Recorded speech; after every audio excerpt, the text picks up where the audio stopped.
All right, good afternoon, everybody, and thank you for attending our Lunch and Learn sessions that is brought to you by CIBS, the Office Commercial Industrial Broker Society. Let me just give everybody a little information about our guest speaker today, Jackie, who has enjoyed an extensive career in commercial interior design. In addition to design, she has experience in commercial furniture manufacturing as well as furniture dealership sales. Jackie graduated from Nassau Community College and FIT, where she majored in interior design, and as well as receiving her NCIBQ certification. She started her commercial design career as a junior interior designer at Ted Modus Associates in New York City, and rose to become a senior interior designer and new business developer.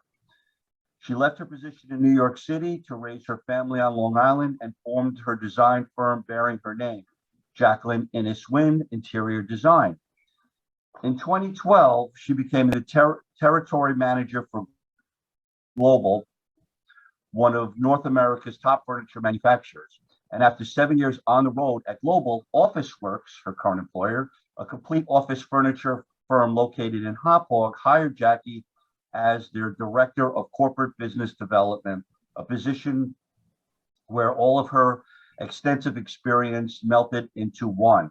Today, Jackie states that she has been enjoying both her 2.5-year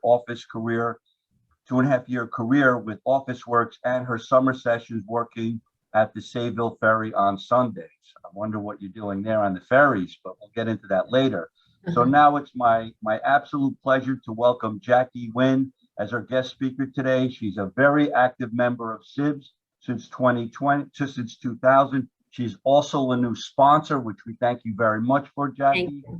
And a member of our newly formed CIBS Women's Committee. Jackie, you have the floor. All right. Well, thank you very much for the introduction, Brad. Hello, everyone. Again, my name is Jackie Wynn, and thank you for joining me today at CIBS Lunch and Learn. Today's topic is form follows function in commercial furniture and how to prepare your customers. I'll just give you a little information about Officeworks and our services. But again, as Brad had mentioned in my lengthy bio, that I have been in commercial interior design for many years, as well as furniture manufacturing. Now I'm the new Director of New Business Development at Officeworks. So again, a quick overview of Officeworks and our services. We are, and I need my glasses, we are a complete office furnishing company. We offer more than just case goods and panel systems, where we offer architectural glass systems, acoustic wall panels, phone booths, custom modular cabinetry, reception desks, and break rooms. Our owner is Michael Falzetti, and he's been in the furniture dealership industry for over 30 years. Our team here at Officeworks are workspace designers, product specialists, and we tailor each project to our customers. You know, again, based on budget, the customer's completion date, and their aesthetic. And we work with the customer from project inception to completion. Technion is a manufacturer located in Toronto. That is our premier furniture manufacturer, but we represent over 100 different manufacturers. Again, we will decide that based upon the customer's budget, based upon the lead times, based upon their move-in, based upon their aesthetic. We'll make that judgment call and direct them to the best manufacturer for their projects. So again, our services is we gather our customers' programming requirements, and a programming requirement is also a questionnaire. And either we gather this information from the customers, or we work, alongside their architect and designers as well. We do field verification of the spaces, including locating the electric and data. We do furniture space plans and design, including 3D drawings, color renderings, and shop drawings, which I'll show you in a moment. We establish furniture budgets and estimates. We provide project management, attending construction meeting, and coordinating with other various trades like electrical engineers, carpet vendors, and many other vendors. We also schedule the deliveries and installations. This is just a typical detailed furniture plan. What we do is we work with typically the architect or the landlord's CAD. We take the built space and then we put our furniture into the space. So this is just a typical detail of a plan. We take it even a step further when we do detailed drawings of the actual workstations or the furniture that's going into the space by creating the plan, by creating a 3D rendering, and also doing a color massing just to start to see what the actual furniture will look like. This is an elevation of architectural glass walls. So before anything gets built, we do detailed drawings within the space with the contractor to make sure everything fits to the form. Again, this is a very, very detailed photorealistic rendering of a bird's eye view of this space plan. It really gives the customer a really great understanding of what the project's going to look like, and to see all the spatial relationships in a 3D form. But then also we do a regular view of the space, and this really helps a realistic color photo rendering really helps the customer if they don't understand what the space is going to look like. So this is a very, very helpful tool for them before they even place their order. Typically, when we do a rendering like this, they have selected their finishes that they really want to hone in on. Maybe we'll do maybe 1 or 2 color renderings just to show them which might work best for them. But at this point, they're pretty much, they've selected all their finishes. Again, when I first saw this photo, this is a realistic color rendering. I thought it was an actual photograph. So I was pretty impressed with what we can do. And I'm showing you pictures of actual customers of ours. I'm not pulling these from a magazine. These are actually our customers. This is what we do for our customers. And no space is too small or too large. We take each customer, we take their questionnaire, and we figure out what they need based on their space. And it could be a large office, it could be a small office. Each office has its own special details, and each customer is, very special to us. So we don't hesitate on, whether servicing a small customer or a very large customer. We treat them all the same. Which leads me to the topic of today, which is form follows function, and what does this mean? When I was in interior design school, I first heard of this phrase in my interior design 101, and it was form follows function. And everybody really, we didn't really understand what it means. It's a way of design, but in today's presentation, form follows function in commercial furniture, and the translation is, how do you provide the best possible work environment? The work environment is the form. Based on your customers and their employees' needs, that's the function, while considering the time frame, the budget, and aesthetic. So I was showing this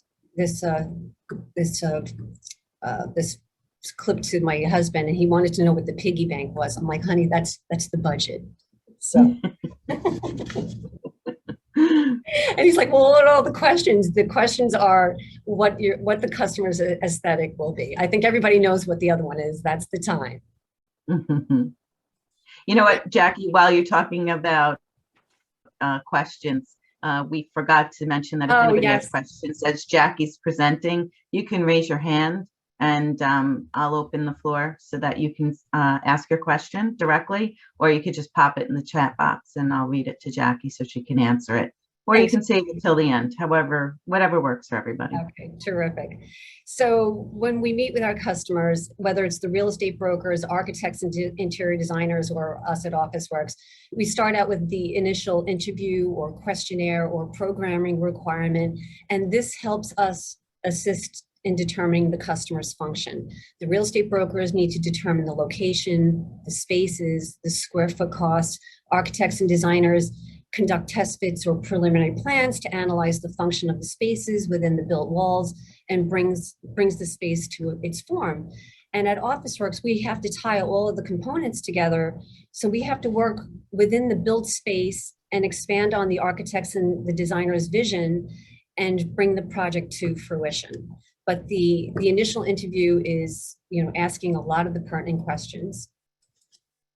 So as you see to the left, we have a space, and then we ask our customers, what's the function of this space? And in the end result is the form, in which, again, the form follows its function.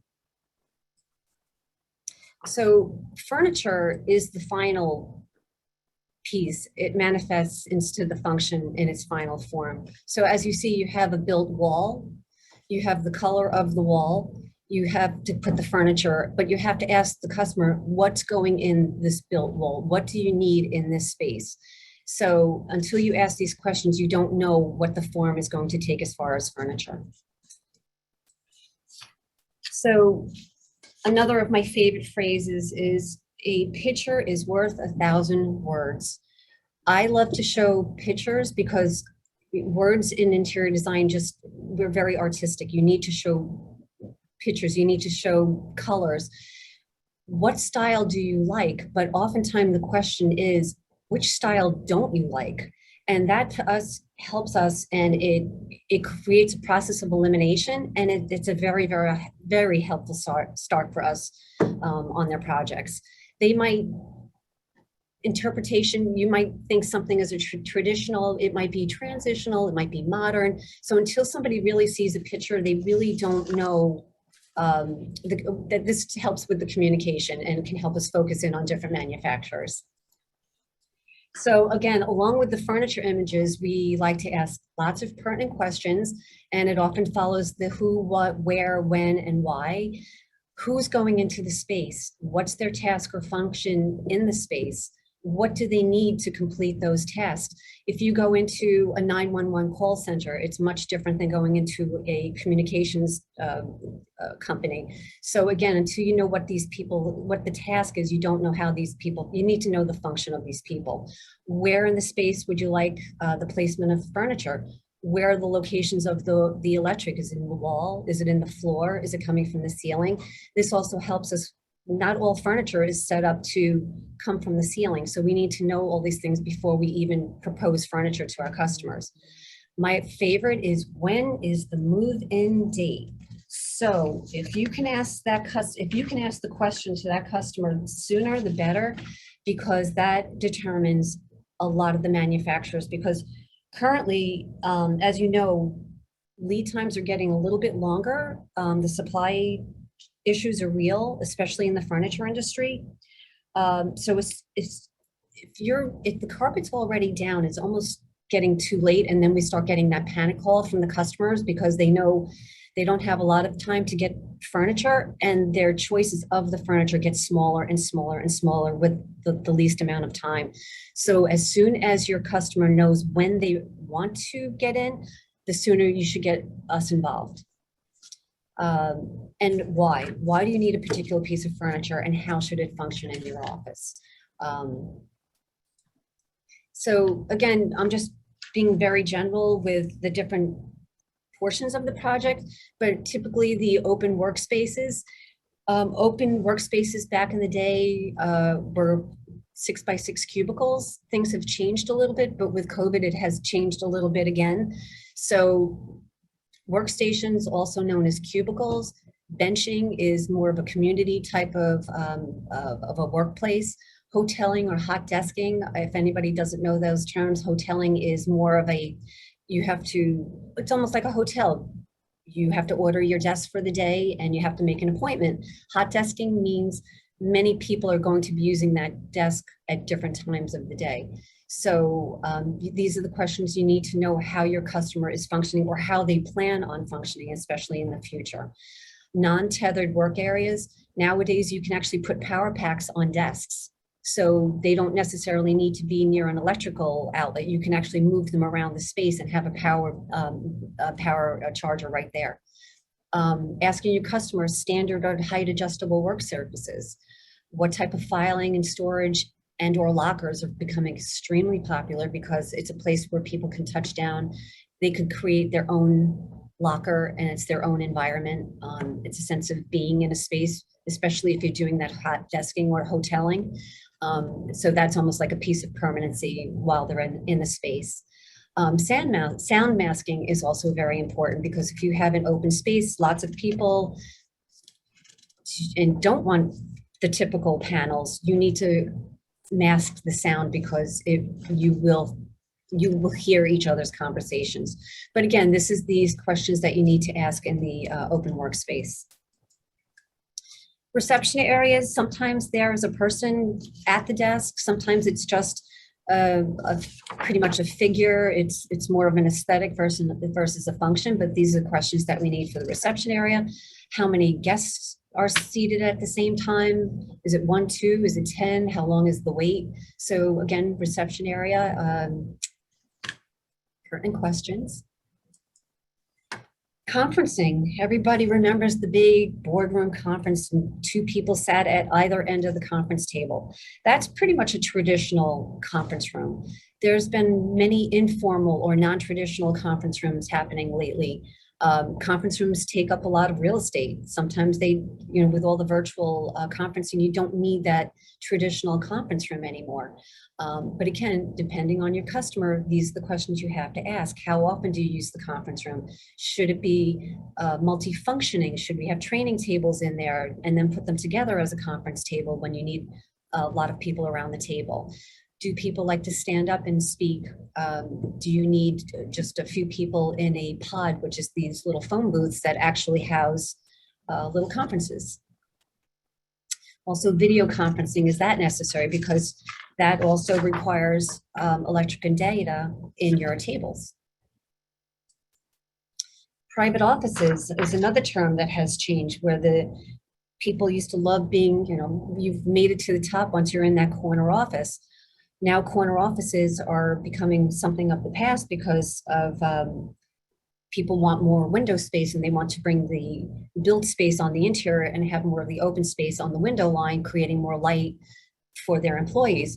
So again, the private offices, is it a dedicated private office to someone, or is it a transient? Are they there once in a while?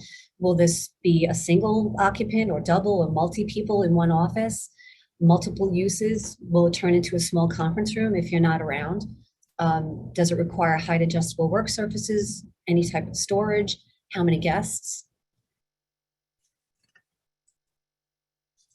Break rooms. Break rooms, again, back in the day, they were, here's a table, here's a chair, have your lunch, enjoy. They've been morphing into more of like an informal conference areas. But these are the questions that your customer, they might want that typical 4-person plastic seat with a table just for somebody to touch down to have their lunch. Or they might want to be more of an elaborate gathering area for their employees, which is becoming more and more, I guess it's becoming a talking point to make your employees feel very, very comfortable at work when they're eating. How do they eat? How were they eating for the last 2 years during the pandemic? They might have been comfortable standing up at their counter. So there's different ways of looking at the break room, especially with new employees coming into the workplace. You need to attain and hold on to your employees and making them comfortable, especially in the break room area. So, and go again, Technion is one of our premier lines that also has a wonderful modular cabinetry that we can do for pantries as well as storage areas. And I can go into that later. Ancillary areas. Ancillary areas they used to call these areas leftover areas. Now they're being more purposefully designed because they understand again, I hate using the term resimercial, but until I can find a better word for it, it's a non-traditional work area or just more of a lounge area. But again, it's a multi-functioning area, but it's creating comfort. It's creating, also you can step away from your work surface and go into a privacy booth or have a small conversation. So these these leftover areas are starting to be more of a focus area. So, and again, these are areas that don't necessarily have built walls, but you can also stage them where they can have furniture dividers to divide the spaces. So there are so many questions going into for the customers, just starting with one chair. As you can see, one chair, you need to ask a multitude of questions. And until you ask these questions, you don't know what your customer wants. So you have to ask them, what model chair? Is it a mid-back or high back? Does it need a bar stool? Are these going to be counters, arm styles, mechanisms, the mesh colors, the frame colors, the base colors, the fabric? Do they need vinyl? Do they need leather? And this is just a question for one chair. So it doesn't seem like, you know, a chair is important, but when you see how much time and effort goes into one chair, you won't say to your customer, how many chairs do you need? Because you'll see that there are a lot of different questions for just even one chair. So, which leads me to furniture. It's more than just furniture. It creates motion within your workspace for your employees and your customers. And the person sitting on the sofa, that's me. And I'm interviewing the customer, asking them all these questions. How do you feel? How do you feel looking at this picture? I ran across this picture and I just started laughing, and everybody has the same reaction. I can't believe we used to work in a work environment like this. Maybe back in the day it was very efficient, and but how does this make you feel now? Because I know this makes me feel so much better when I look at this environment. But again, it's how your customer functions, and it's the form that it's within. But the work environment creates a lot of emotion. So you have to take that into account, especially coming back out from a pandemic. There's a lot of emotions still running very high right now. So color emotes emotion. And as you can see from all of these are the same chair. But you're like, oh, I like the black chair, or I like the gray chair. It's the same chair. It's how you feel about the chair. It's the branding, maybe the branding of your customer. Maybe they want to do a green chair. So that's very important to them. And again, it creates emotion. You change the color and you change the feeling. So again, this is the same work surface. These are the same workstations. You change the color, you change the feeling. So again, showing color images to the customer helps a lot. And again, it's what they're trying to, the brand that they're trying to come across for their own company. So emotion is also part of the healthy workplace. It's also part of your well-being. And again, in this day and age, well-being, emotion is going to be part of the healthy workplace. Lead is to buildings as to well is to the occupant of the building. So LEED version 4.1, and again, the LEED is the leadership in energy and environmental design, and that's what architects and designers build the actual space to. And WELL is now, it's the International Well Building Institute, and it's about the well-being of the occupant of that space. It could be, as you can see here, some greenery, some plants. It could be natural light. It could be air. It could be space to walk.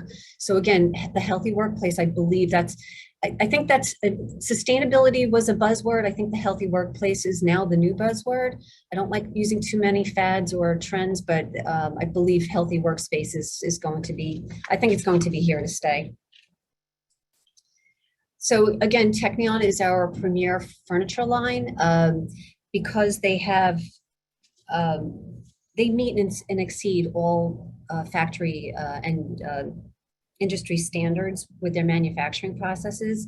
And that's what kind of enticed Michael to really want to be partners with Technion. And this is a showroom. This is the Technion's New York City showroom, and it has a gold certification from the the well industry, and as well as the US GBC industry. So again, sustainability and wellness. They don't just sell it; they live it.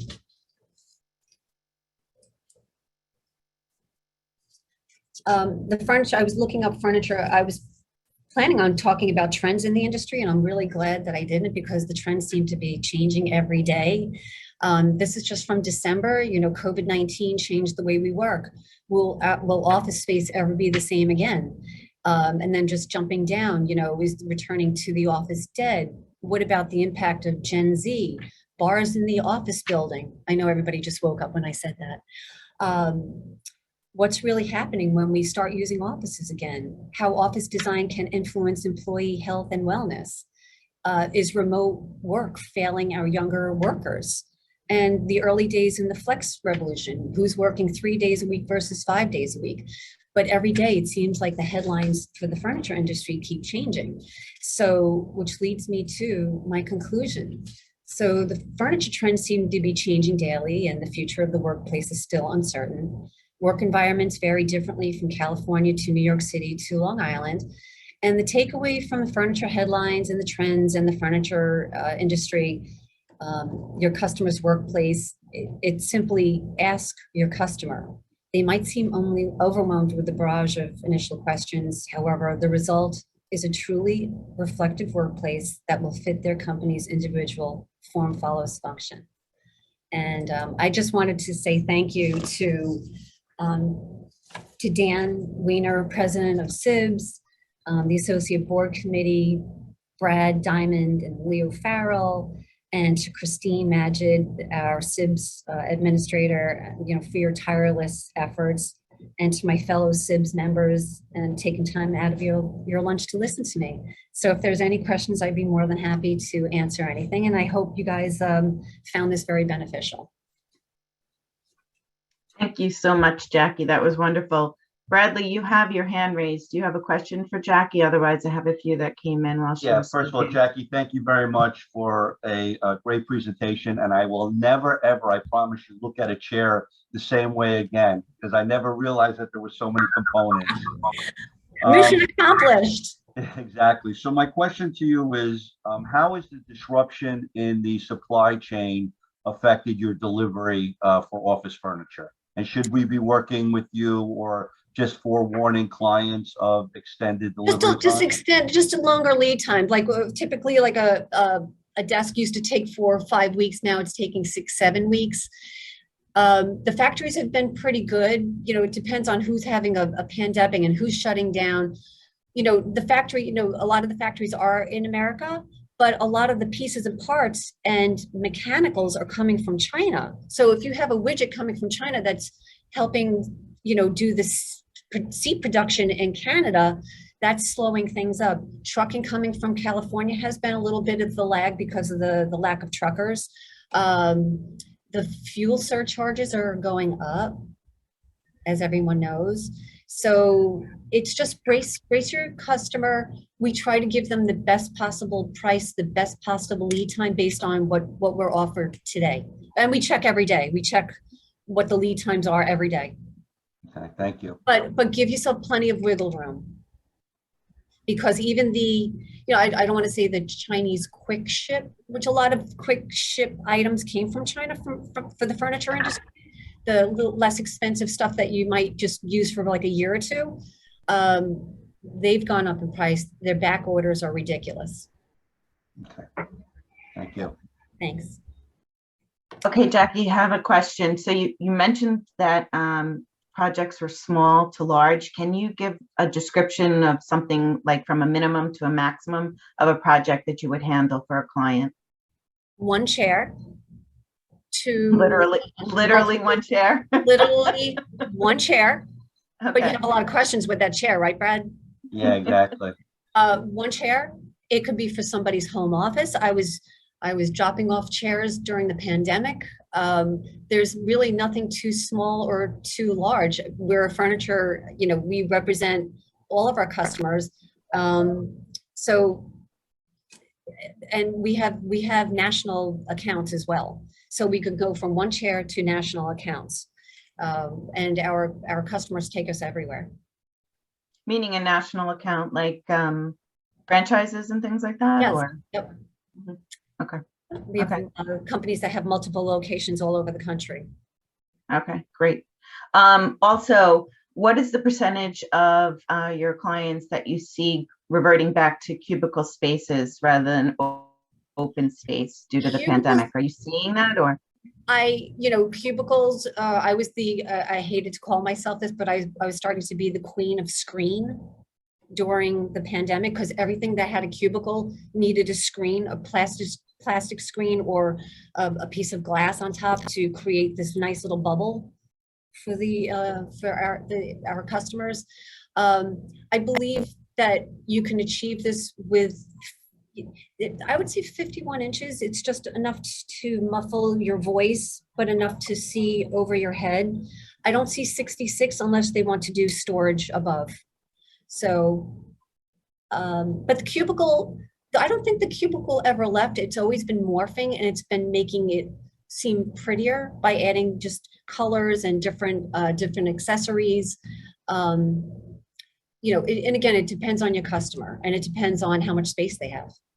Okay, great. Another question that just came in is from Ted Strategos. Great job, Jackie. Question: many of our clients are unsure as to how they will utilize their space, so they aren't sure what furniture is needed. Are you seeing this in your discussions with companies too? And have some companies or some industry groups figured it out yet? So that's why we try to show as many images up front as possible, because they don't know until they know. Until they see it, they really don't know what's out there. That's why I like to show a lot of our customers images, even if it's just an overall. They might pick out, oh, I love that pedestal, or I love that. So until you don't know until you know. So the more images that you can show your customers, it'll help them dwindle down what they actually do like. I hope that answered it, Ted. Call me later. But that's why I send out all these images, and I send out links of different work environments, because what somebody might have just a typical 6x6 cubicle, because that's all they've known. They don't know that there's been some other develops in later. So. Great. I think you answered this question. Leo raised his hand. Leo? Yes. Okay. Hi, Jackie. You have to put your screen on. We can't see you.